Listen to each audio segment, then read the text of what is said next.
Welcome to Zen with a Smile. uh, this is video number 7, and hopefully everything's getting better. The light's on this time. I have a microphone. I hope that I'm projecting my voice well enough. Today I'd like to talk about surrender. And honestly, it's a tough one. When I was a young boy and a young man,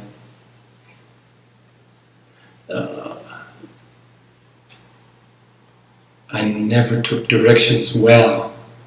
I always had a real big independence streak and didn't want to listen to anybody. And fortunately or unfortunately, I only had a mother. My father passed away quite early. And my mother was always busy working, and she pretty much let the three of us fend for ourselves, more or less,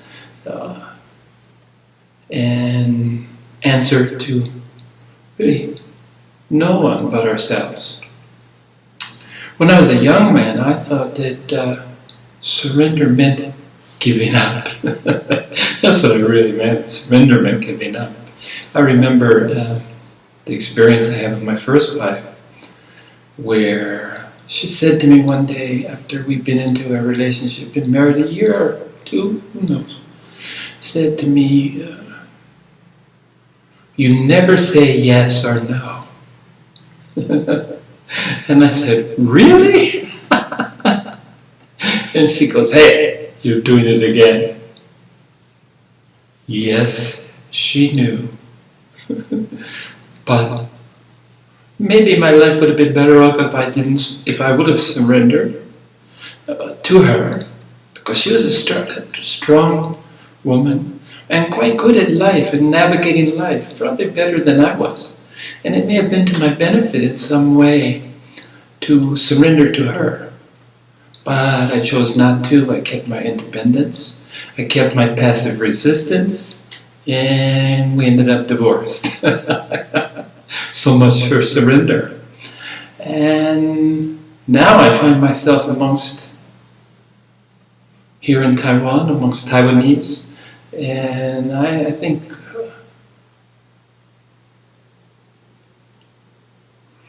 my journey into surrender has been an interesting one. So passive resistance, I never said yes and I never said no. My experience with my first wife was that no matter what answer I gave her to any question, it wouldn't be satisfactory. "Did you do that?" "No." "Well, why didn't you do that?" "Okay, I did." "Yeah, that was a dumb thing to do." So basically I found out that answering directly was kind of a no-win situation. I was quite skilled at that point in my life. I was 26, 27 when I got married the first time. But I had already quite a good skill of not listening to anybody. Pretending maybe to listen, but not really listening to anybody. And certainly not seeking counsel from anyone. So passive resistance was what came natural to me. And when I moved here in Taiwan, I found out that I'm surrounded by like-minded souls, because it seems to me that they're the experts at passive resistance. Not confrontational. Their relationship with Big Brother China is really telling of this. Not confrontational. Status quo. Keeping things the same. It was one thing I've learned. Good luck with that. Nothing stays the same. Change is the only constant that I can see in the universe.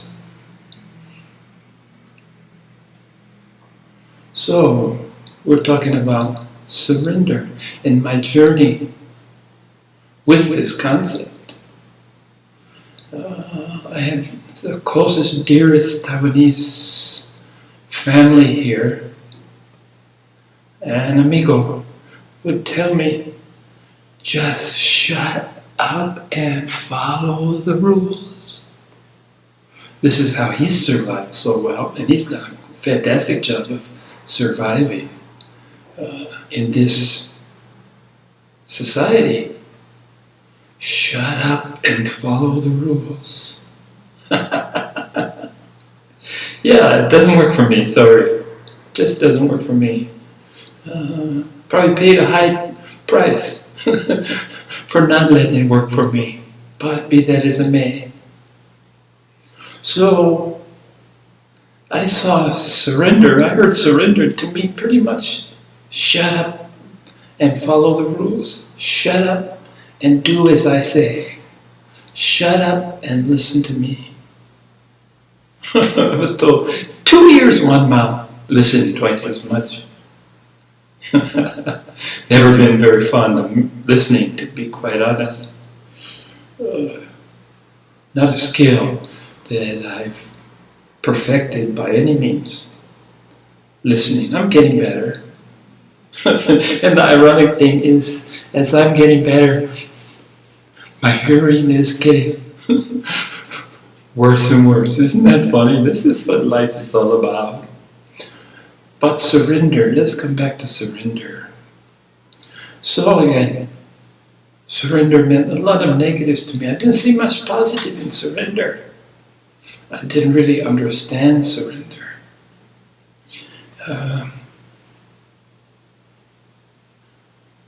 After my failed first marriage, I went to Japan for a couple of years, it seems. Stayed at a Renzai Zen temple.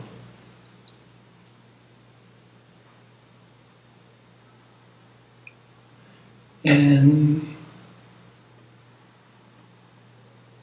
stayed for 2 years with the idea that I would become a monk in their tradition. So I spent 2 years, a little over 2 years. Kind of uneventful when I look back on it, because I really can't remember a lot other than being surrounded by a language that I wasn't too adept at, Japanese. And now I've been 20 years in Taiwan, where I'm surrounded by another language, yet another language, Chinese, that I'm very poorly equipped to speak or understand. What's the commonality there? I can see one immediately. Don't have to listen, do I? If I can't understand what you're talking about, I don't have to listen. But I'm pretty good at following, pretty good at watching, pretty good at observing. So, after 2 basically nondescript, there was a safety and a security in that being in a temple and cloistering with only other like-minded souls, and chanting and meditating and practicing martial arts. There was a consistency, there was a safety, but it really wasn't for me. And as soon as I could finish, complete, become ordained, become a monk in their tradition, I left to go back to Hawaii. And when I was in Hawaii, I was told by a very dear friend about a special place in Kalihi Valley. Those of you that know Hawaii, Oahu, Kalihi Valley had a Renzai temple there. And I went up to see them, to talk with them. And here I really found a home. I really found some place that I was comfortable for several reasons. Number one, we didn't cloister. We didn't stick together in a we didn't stick together in a monastery. We didn't stay there. We didn't wear uniforms that showed people that we were of some rank, students, or we didn't have a little uniform to wear. We wore a gi when we came up to practice, a martial arts gi, with no markings, nothing. White belt, there wasn't any degrees, there wasn't any little colorful little tips on your belt. A gi for simple exercising, because they followed the Rinzai Zen tradition of practicing the martial arts, as well as a meditation program. Well, I felt very comfortable in the meditation group, less stringent and less strict than Japan, that's for sure. But still, to them, meditation was war, was fighting. You should be sweating after about 30 minutes of meditation, because you have to have that straight back and not move at all. And quite honestly, I was never very comfortable. I got a bad posture, always have had a bad posture, so trying to force it. Probably was good for me. Probably, as my mother said, straighten up, son, straighten up. I would try, but it wouldn't last long. Gravity takes over, And the weight of the world, good God, when you feel like you got the weight of the world, of course you bend over. And bending over was a close way to, it's easier for me to show respect to bow, because I was already in the half a bow. Anyway, but when I got here, I got to Hawaii in the Rinzai club, group, I really liked it for two reasons. We didn't have to join anything. We didn't have to belong there. We came, we were encouraged to have our daily life, our practice, our family, our job, and come once or twice a month and practice our martial arts and practice meditation and continue our private practice on our own. Really sat well with me. Even the Roshi wasn't living at the dojo, living at the ashram, living at the temple full time. He came and went just like us. He had a job. He worked. He had a family. He participated in the community. And what they felt is that when you had a little robe and you went out and about, everybody, Roshi, because you have they can see, you have something on you have a uniform that everyone can recognize and respect you. But just think how much easier that makes life in so many ways. Just like being in the temple in Japan, I didn't have to worry about money. I was fed, not a lot, but enough. I had a place to sleep. I had a very simple life. Didn't have any possessions, or very few possessions, but they've never been that important to me anyway. So, here I am in a much more comfortable environment. In the Rinzai tradition, you're trained in a samurai tradition. You're trained to be a samurai, which would include martial arts, but on the other side, developing the should we say feminine, dare I say feminine side, or artistic side. We had Jadao, the art of tea, which is perfected, Chinese came up with it, but perfected in Japan. Ikebana, or flower arranging, and the martial art, the militant side of the three pillars of the samurai tradition. A good samurai was not only adept in martial arts, he was also adept in tea ceremony and ikebana. So, in the Rinzai tradition, where I was practicing in Kaliki Valley on Oahu, in Honolulu, Hawaii, the Roshi would pick your martial art that you would study. And I liked kendo, I thought hitting somebody with a stick is fantastic. And if I could switch that stick for a sword, more, yippee! Let's beat something with a stick or cut something with a sword. Well, Kyushu was something I liked too, because archery and Kyushu, the fact to focus, where I was always this way, I thought, if I was Roshi, I would say, okay, you're too much this way, let's focus you, okay? But no, he said, you're going to walk, the Zen walk.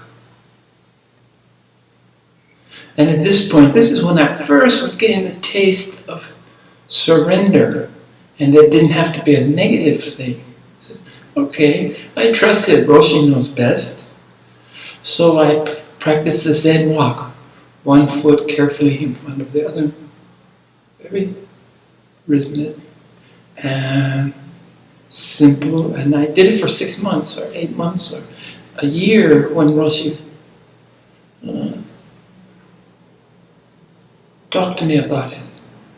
But I have to tell you, when I was walking on my own, I would just have there's a line in the dojo, and I'd be the only one walking. Okay, everybody else was doing something else. Only me was walking. And I don't know if it was a punishment. Actually, I found out it was a blessing. But after I understood what it was about, but I would be on my own doing pretty well. Doing pretty well. I mean, not like it's more difficult than it sounds, because you have to have perfect balance and then one foot in front of the other.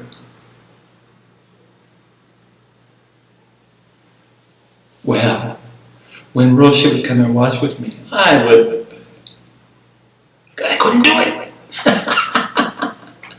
I was screwed up. Now, how can you screw up one foot in front of it? I don't know. Balance was gone. So Roshi knew he wouldn't watch me much. He would come over once in a while, just so he was probably wanting me to feel like he was at least showing interest in me, and he had forgotten me over there in the walking zone. But after about a year of practicing this,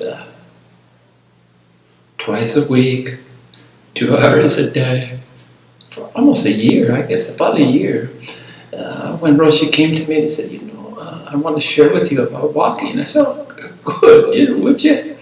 He says, yes, this is the basis of all martial arts. All martial arts starts in the balance, in the walking.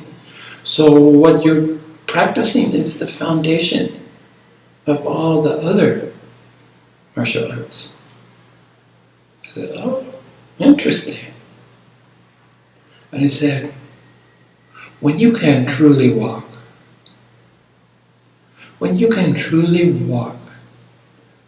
the Zen walk, you will walk through a crowd and not be noticed. You disappear into the rhythm, the natural rhythm, because Zen taps into the rhythm of existence, the rhythm of life. And it said it's magic that you won't have any obstacles. The obstacles will move out of your way. So you can walk through a crowd and not even be noticed.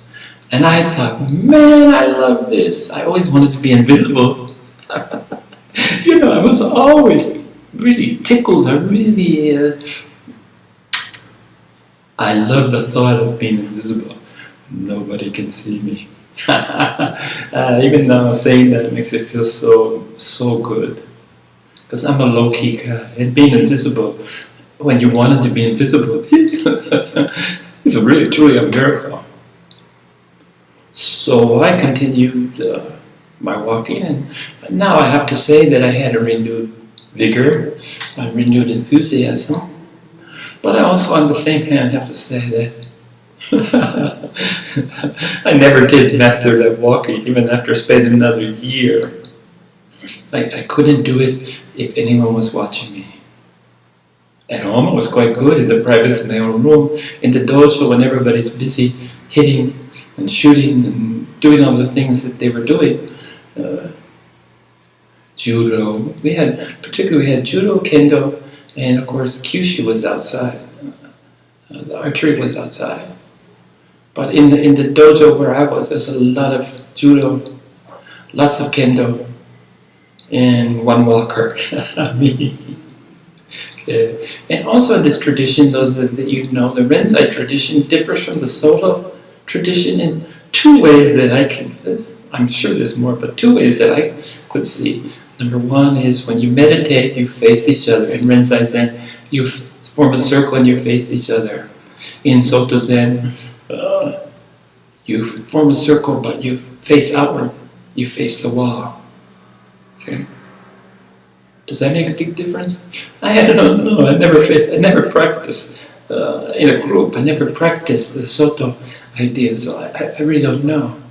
Honestly, I kind of liked it when I would open my eyes or something. I kind of liked the energy that was coming from the others. But even though my back was turned, I'm sure that energy is there. And the second thing, the crucial thing to me was the koan. Koan is a Japanese puzzle that can't be solved intellectually. The purpose is to break down the intellectual process, the rational process. The most famous one is, what is the sound of one hand clapping? Well, Roshi gives you, in a very elaborate ceremony, he gives you a koan. You go in this little room and Roshi, in the full regalia, his full gear, his full beautiful costume. And the tradition is centuries old.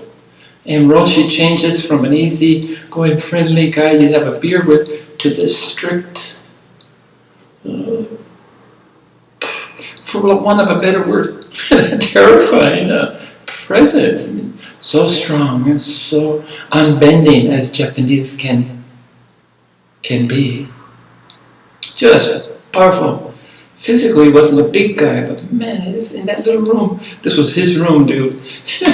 You're jumping out on his turf. So he gives you a koan and the elaborate ceremony, which you're not allowed to, told not to share with anybody. It's your own private puzzle. And to this day, I've never shared it with a soul because I took an oath. And oaths mean something to me.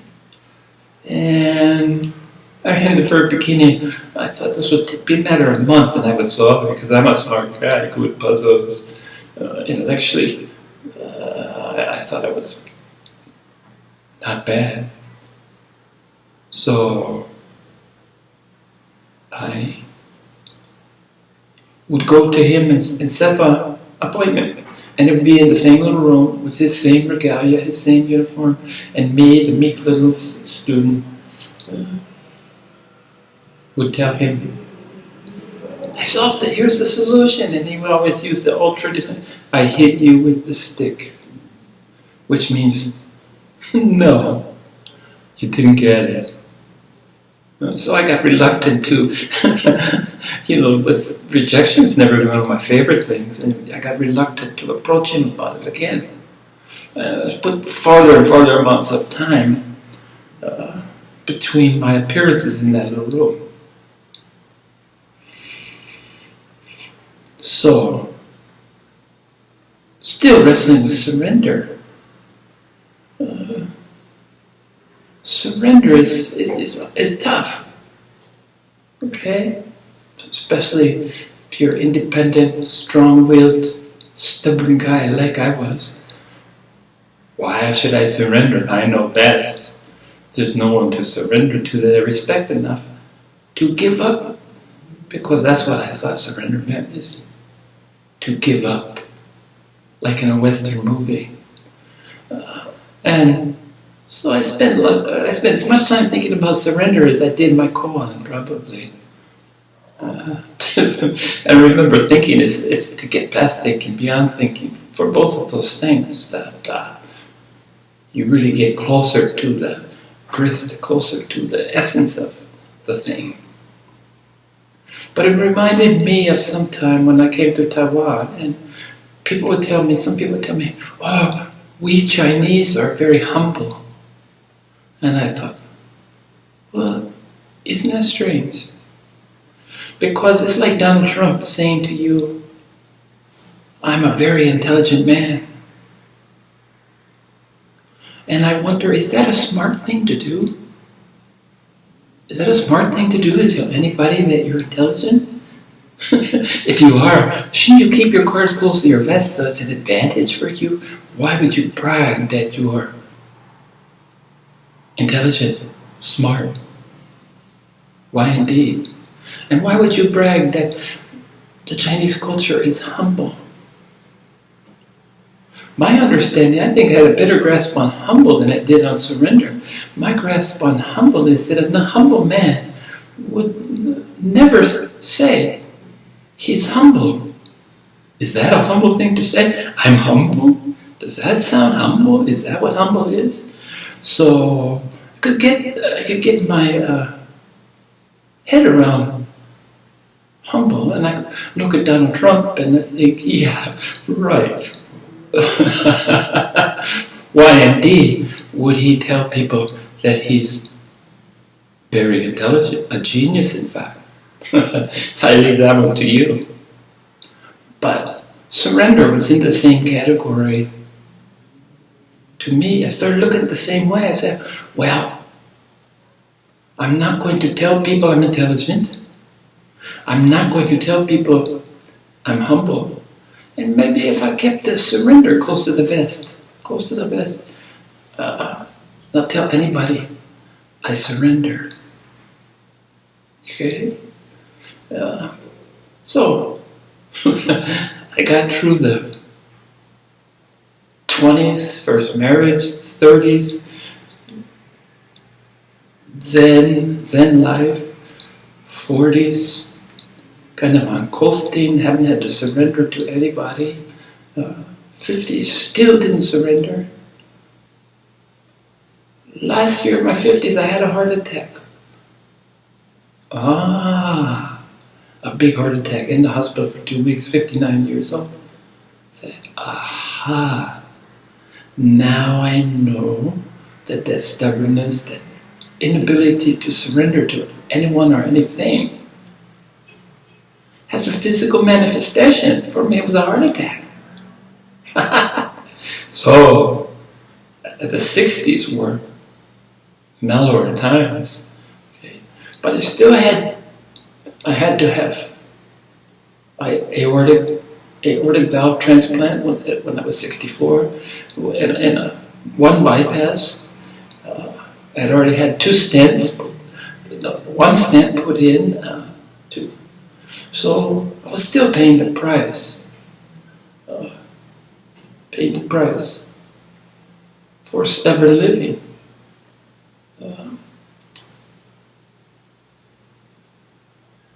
So I had to take a look at surrender. It's a really hard look. And surrender the ego started. That's what surrender means. It doesn't mean giving up. It means letting go. What a difference, giving up or letting go. Feel it, my shoulders just, letting go. Yeah. Letting go. And then the ego, I can't take it seriously. I can't take my ego any more seriously than I can Donald Trump telling me what an intelligent man he is, or many Chinese telling me how humble they are. A truly humble man or woman doesn't have to advertise, doesn't have to tell you. Just as a truly intelligent person, probably the last thing an intelligent person would do is to tell anyone else that he or she was intelligent. Or the last statement that you want to make is, I'm a genius. Yeah. And maybe going right along with that is, I'm enlightened or I'm awake. Maybe that doesn't need to be said. You either are or you aren't. Yeah. But the surrender, my teacher that came to me came into my life when I was, after the heart attack, probably, let's see, if the time is right, I was 63, just getting to turn 64. And I started experimenting because he asked all his students, all his disciples, that they had to surrender to him and his teachings. And I found that